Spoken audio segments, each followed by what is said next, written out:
Nice to be here. Thanks for the invite for coming to Istanbul.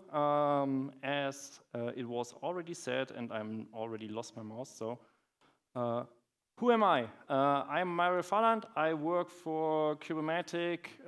It's a German company for doing multi-cloud, multi-cluster Kubernetes deployments. I'm also one of the organizers for GG Cloud Munich, and I'm a Google developer expert. I'm based in the northern part of Bavaria, and I'm basically the last house before the Czech border. And as you can see, we also have dogs and other stuff. My day-to-day job is basically doing stuff in Kubernetes, and as Kubernetes is the biggest emerging technology when it comes to server-related stuff, we are looking into how can we combine AI and the evolvement of AI together with Kubernetes. So when we have a look, there are certain things to cover what we have to see in a Kubernetes environment and what tools there are to help us utilize AI in our day-to-day job. So we will have today a short look at Shell GPT, Code GPT, and KSS GPT. And as you can see, it's all GPT, so we are all of those are based on OpenAI's GPT. Let's get started. So a quick overview, Shell GPT is basically enhancing your command line interfaces with ChatGPT so that it takes away the unnecessary tasks of what was this a command again to find files, or how can I write a quick code example or stuff like this. The same goes for Code GPT, with the difference there that you have it inside of your IDE, so that you can basically utilize this inside of your IDE. The next thing that we want to have a look is KSS GPT. KSS GPT is one of the fastest growing projects inside of the CNCF. Who of you haven't heard about CNCF? Okay, to give a quick introduction to CNCF. So CNCF stands for Cloud Native Foundation. It's a foundation, and it's basically the combination of all of the open source projects that are cloud related are owned by the CNCF. So they are still open source, but they are the non-profit organization that is managing those projects, and also where companies can basically go and say like, hey, we want to donate to open source, and we want to give people, want to give some money, we want to give some development resources and stuff like this, so that they have like a business that they can talk to and donate and work on open source projects. So this is the background. Who of you worked with Kubernetes before? 1, 2, that's good. Who of you is running Kubernetes in production? That's also good. And then all of those people probably will know some of the pains that we will discover. And for the others, it's like, yeah, get a sneak peek or get an idea in which business you want to maybe diverge into. So let's get started first. What is AI? I mean, there were a lot of talks around AI this conference, which is pretty nice. So I would say it's one of the fastest growing technologies that we have in our current time. So there are different focuses that you have in the cloud environment. I would say like networking is on the one part with Cilium and eBPF and all this stuff. And we have all of the security matters, that security is becoming ever more pressing, and we need a lot of security requirements that need to be fulfilled. And then we have AI. And AI is basically the idea that we want to create a way where a machine can solve problems and can basically evolve by itself and do help to our to our world in a beneficial way. So this is always the core principle to achieve, and so that we have it's a mimicking of cognitive functions of a brain. So it's basically we want to build our artificial brain, basically. So now we have cleared AI. Now, what is SRE? Who of you have heard, or who of you knows what an SRE is? The same people that knew what Kubernetes is. What a coincidence. So, the idea of an SRE is basically really old. So it was originally introduced by some guy from Google who said like, hey, we are running ever more and ever bigger platforms, and we cannot longer take care of this. So when I started programming, it was always like, hey, you know some server stuff, right? You know some Linux. Can you do the server administration? And this is not a good way. It's like, no, you don't want your one engineer that is doing programming also to take care of your infrastructure. And you want to have like a structure that is designing and implementing and managing production systems. So that's taking care that shit runs. So no matter how we do it, it needs to be like, hey, we need to have someone responsible that takes care of things must run. So they need to monitor the performance of a system. They need to monitor the health of a system. They need to react when something goes wrong. And this is the most important part. So we need someone that is responding to incidents and outages. So if we go back to the CNCF, there's a CNCF landscape where you see like all of these projects that are popping up. And the problem with this is, yeah, we have Kubernetes on the one side. But next to Kubernetes, Kubernetes on itself is not enough. We have Prometheus for monitoring. We have MinIO for storage. We have all those different components, and they are interacting with each other. Even if we look into Kubernetes itself, it's a ton of small components that need to interact with each other. So we have containerd as the container runtime that is running inside of Kubernetes. We have etcd, which is now newly moved into the Kubernetes project itself, but before was its own project.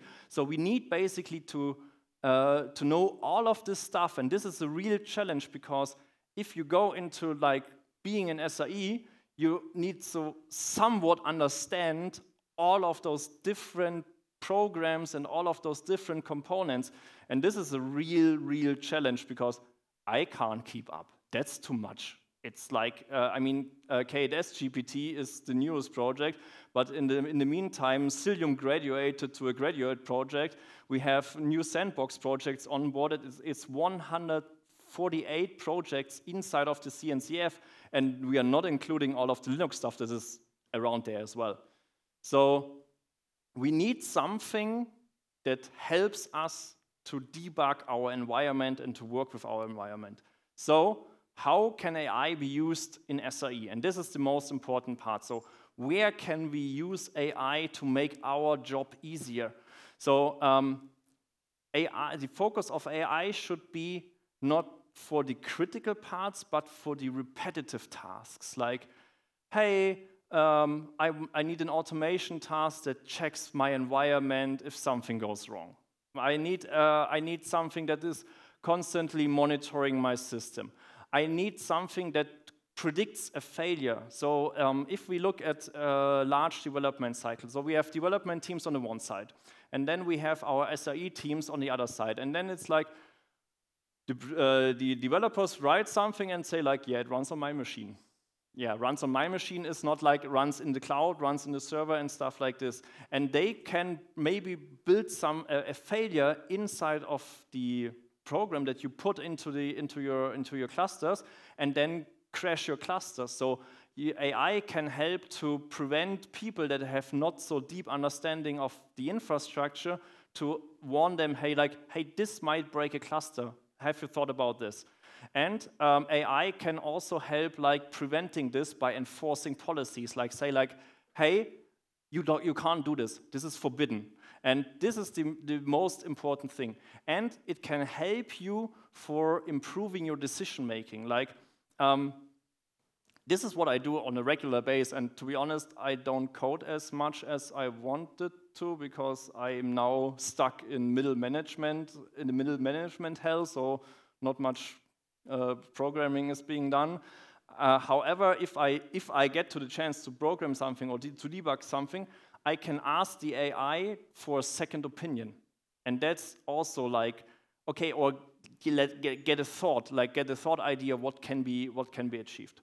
So benefits of AI is we have increased efficiency, we can reduce our costs because we don't have to do manual tasks. This can be done by the AI, so we can spend our time on more important things. And we can improve the reliability of the system because it's constantly checked by an artificial intelligence. And we can enhance our security for this. However, we have a problem because don't trust AI, right? We can't trust AI. The problem with this is three big problems we have. So we have a lack of trust. So I don't trust the company OpenAI to handle my data, obviously, because everything that I write in the console gets sent to a company that I don't have I have a contract with them, and they say like, hey, we trust you, we secure data, but I mean, we saw all of the problems where companies leak data and stuff like this, so this is always a potential. And also, AI is a complex topic. So if you have your own language model, you need people to train this. You need people to understand how AI works. And those people, it's a new technology. We don't have those people yet, not in the amount that we would need it for the industry, right? And also it requires a large amount of data because you need to have this somewhere running inside your cluster if you don't use an external source. But if I use an external source, I can't trust it. So there are upsides and there are downsides. For today, we will focus on using OpenAI. OpenAI is a non-profit research organization that is now a profit research organization because they ran out of money. And then it was founded originally by Elon Musk, Sam Altman, and some other folks. I don't know if you saw the news last week. Sam Altman was kicked out of OpenAI, joined Microsoft, and then was hired back into OpenAI. So he's now back again, the CEO of OpenAI. However, OpenAI is, the idea is they want to have general used artificial intelligence that is usable by all of humanity. And it's for the benefit of humanity. So that is the main, the core goal of OpenAI. They also created different AI models, so they created the most of that we know, like ChatGPT-3 or GPT-3, GPT-4, but they also created AI that could defeat most of the Dota 2 world-class players, because fun. So to no longer bore you with theoretic stuff, let's go into Shell GPT. So Shell GPT is basically your command line on steroids. I'm really bad with Linux commands. I use it every time, but I also Google it all the time because I'm lazy and I don't want to learn them, obviously. So Shell GPT is basically a command line productive tool that integrates your ChatGPT inside of your shell. So it creates for your code, it creates for your commands. You can run it in Linux, Mac OS, Windows.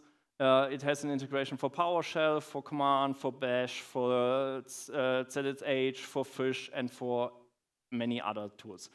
The only requirement that you have is, and as we want to utilize AI, it requires Python, so you will have Python already available, right? And then it's pretty easy to install. You just say like pip install Shell GPT. And when you install shell GPT,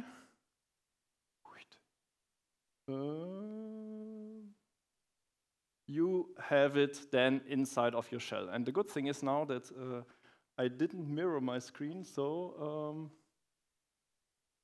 I need to look back. So, shell GPT, I installed it already, so the command is basically shell GPT. When I just run it, and I hope I have internet, because otherwise it doesn't work, it tells you, hey, you need a prompt. So what I can do is, I can do shell GPT, what day is today? And then it is basically doing a query, just like what you would do on ChatGPT, and running it is, and says today is Monday, and you're like, what? Why is today Monday? And that's also, again, the reason, don't trust an API, don't trust an AI.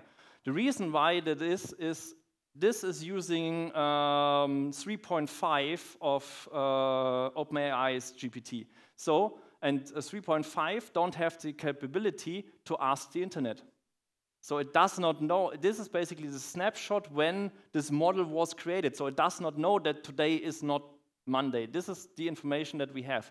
However, if we, for example, go ahead and say like something that is not date relevant, we can say like, hey, -s means I want a shell command out of this, and then say like, hey, please list me all log files that are in this folder without, and list them. And I don't know how to write. I mean, I know roughly how to write it, but I will probably write it 5 times false. And yeah, if I send it, it says, that's your command. And then you can basically have 3 options. What you can do, you can either describe it, execute it, or you can abort it, and I can describe it now. And this is a really nice thing. So you can basically learn while you're using AI, because this one then tells you, okay, the command searches for all files in the, with the extension log in the current directory. So you can explain also the commands, especially when it gets a little bit more complex. So then I can execute this, and I hope I don't have some problematic things in there, but yeah, it's now saying like, hey, these are the 2 log files, and if I do listing all of the stuff, I can see, yeah, there are, this is the log file that I saw, and probably there the other log file. There's the other log file. So yeah, it's true, it works. It does exactly that what it's supposed to be to do. So, and the good thing is you could also generate code. So when what you can do is as GPT, and now I probably will write a false one, create a web server with Node.js and Express. SG. Yeah, that's the problem with live coding. It's always failing, and I didn't pray to the gods, to the SGP.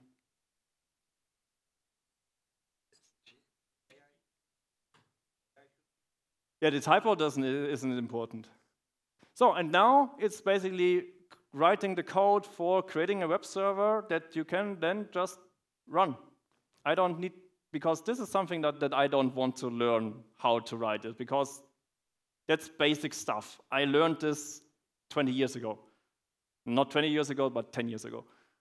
So basically, yeah, I don't want to write this. So you can also use shell GPT to utilize your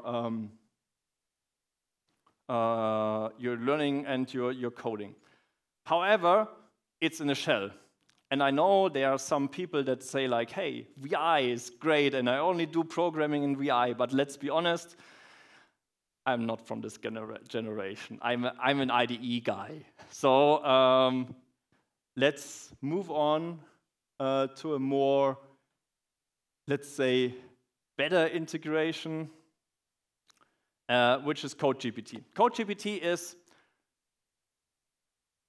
it's a product, but it's open source, so doesn't matter. It's a plugin for Visual Studio Code. As we also have the folks from JetBrains thankfully sponsoring the event, there's something similar that you can use in any of the JetBrains IDEs. The name is something different, but basically Google, or just Google for CodeGPT or something like this, and you will find an integration. And CodeGPT is basically, from the idea, a query interface that you have inside of your IDE. I don't know if you heard of GitHub Copilot. GitHub Copilot is also the AI integration of GitHub that you can use, and CodeGPT basically does this inside of your IDE. So you can ask questions, you can explain code, and the good thing is you can basically choose what AI you want to use. So you can, it supports OpenAI, it supports Azure AI, which is OpenAI, but it also supports other models, and it also supports self-hosted AI, because you can always, what you always can do is you can always have your own model hosted somewhere and have local AI put in front of it. Local AI is basically the open source version of ChatGPT, so you can query into this, and behind this you just lay your large language model. So you can also have your fine-tuned large language model put into this.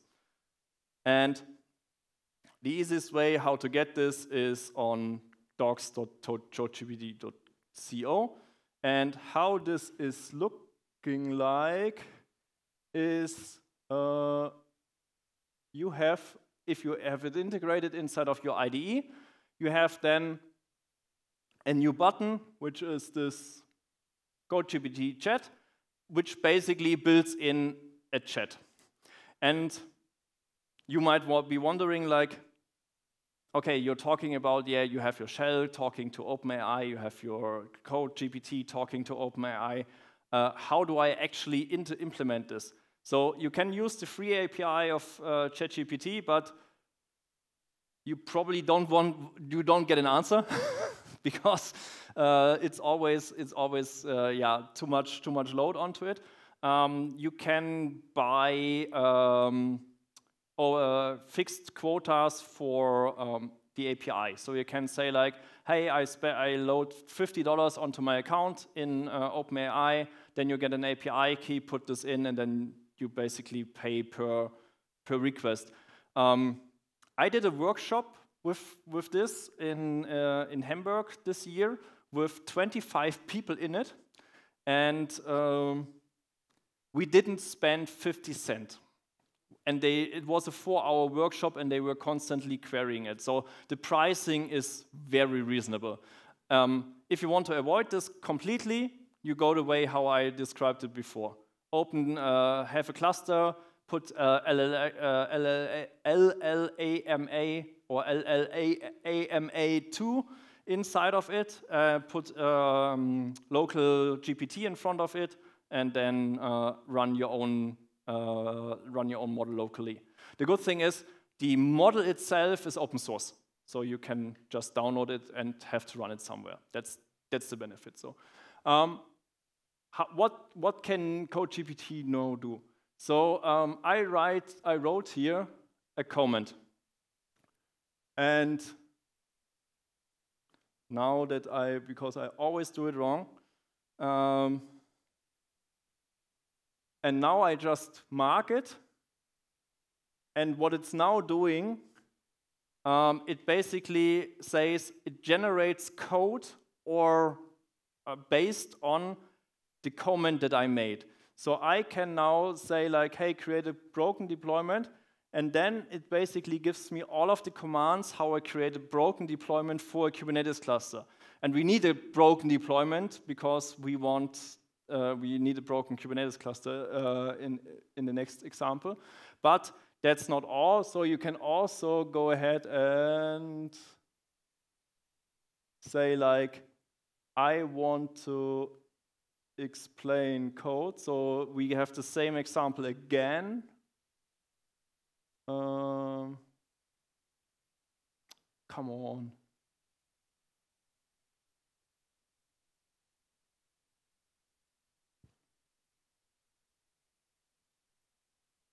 And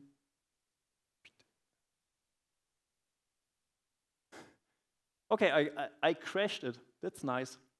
So it generated something, but you can't read it. Come on. Yeah, it's like internet. It's a new thing. All right, so let's try this again. And it basically copies, creates the code, and then you can say like, hey, add it to the, add it as a new file, and then we have it here. And when I have the code there, I can also say like, hey, I'm sorry, it's German. But the important commands are in English. So it can also say like, hey, I'm a lazy person. I don't write documentation. Please document the code.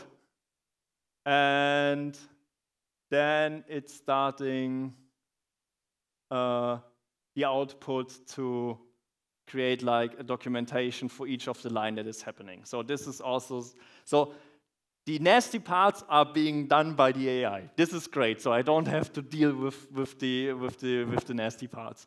And this is something that I would always do, because now nobody can say to me, you didn't write any documentation. The good thing is for certain languages, it also does debugging, so it helps you to debug problems and stuff like this. And what you can potentially do is, again, take an existing large language model and then use something like Kubeflow and TensorFlow and fine-tune it. Fine-tuning means you use an existing model and you add information, so like document API, and then you basically put in your own documentation that you already have, like you have your own Node.js or PHP project, you have your own documentation around it, and then you add the information to the large language model, and then you can basically, it knows the stuff, right? It knows what is happening there. And the good thing with CodeGPT is it takes every information that it has from the project, so it can cross-reference between the files. And you can basically select which AI version you want to use.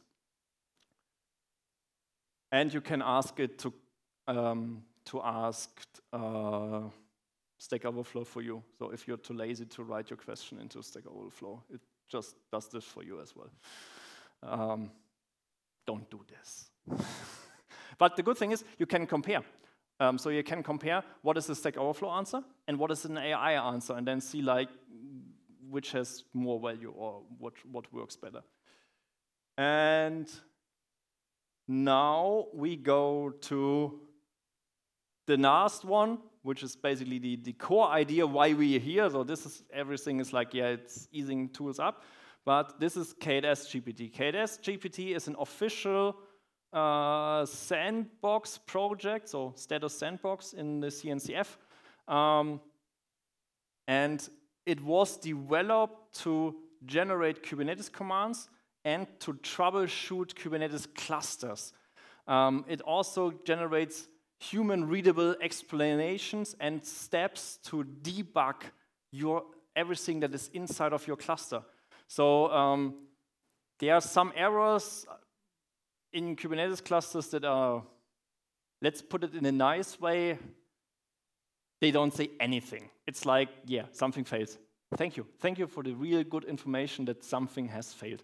And this is then being improved with natural language so that you can understand what is happening inside of your cluster.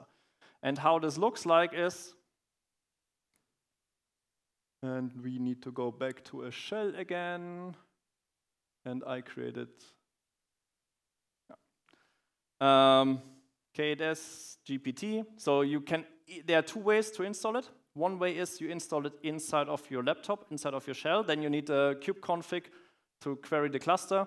The other way is you can have it running as an operator inside of the cluster, so permanently. The benefit is if you run it inside of a cluster, it's constantly checking the cluster for errors that are occurring. This is what I meant with we need something that is constantly checking it.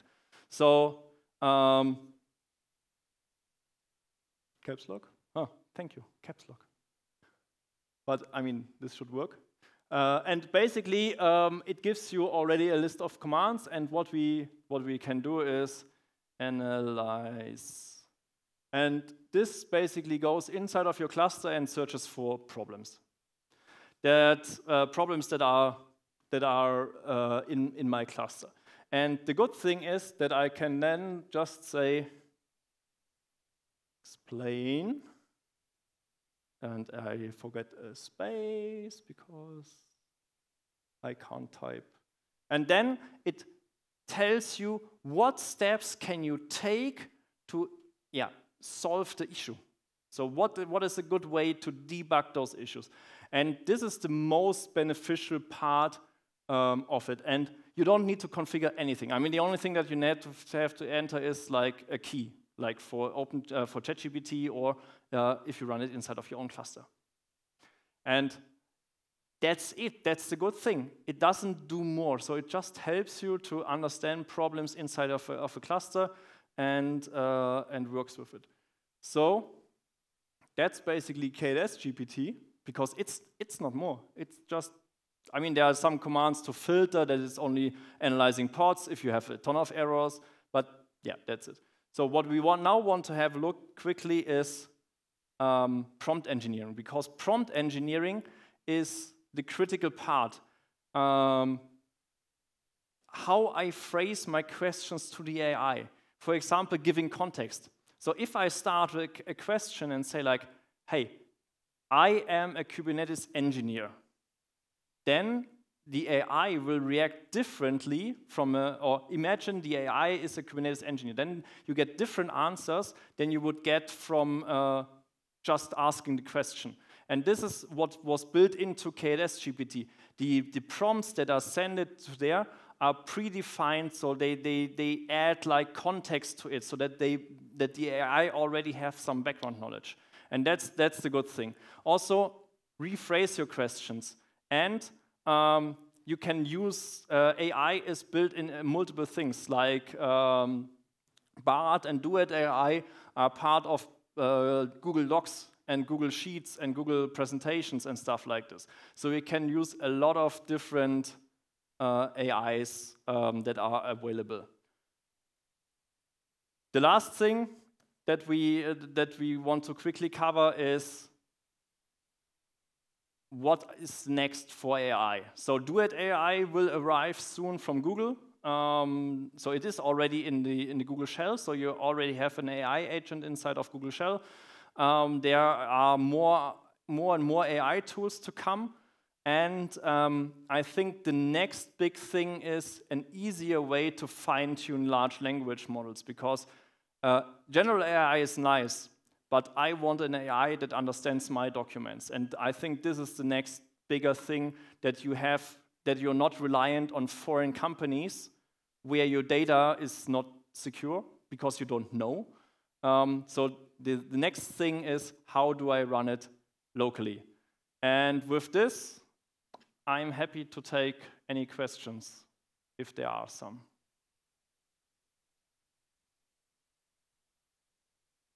If there are no questions, then thanks.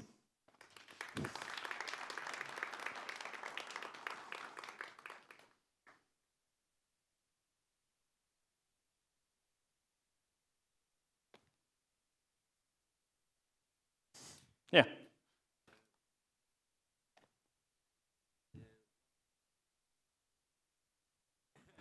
That's your homework for next week. The funny thing, I don't know. I honestly don't know. If it's something offensive, I didn't do it.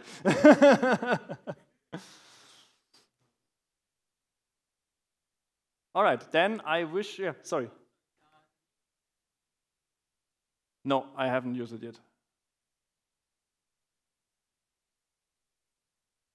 I mean, I think the idea is basically same-ish. It's utilizing a large language model in the end, and so the outcome is not so much based on the tool that you use, it's based on the language model that is used and how the language model is trained and what information it has. So this is basically the difference. So there are different language models, so there's the difference, basically. Yeah.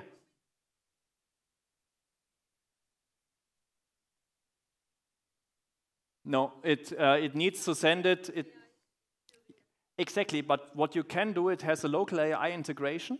So if you use local AI, it will ask your locally hosted AI. Yeah, exactly. It's basically where do you use it, and if you use local AI, it's sending it to your own. So what you can do is, and this is maybe my talk for next year, is how to train your own, how to fine-tune your model, and then host it inside of the cluster that you are analyzing with KLS-GPT. So it's basically, it's self-consuming, right? You have one cluster where you have just like your language model, and then you are asking itself and getting the solutions for your other clusters. All right, thank you very much. Have a great evening, and thanks for coming.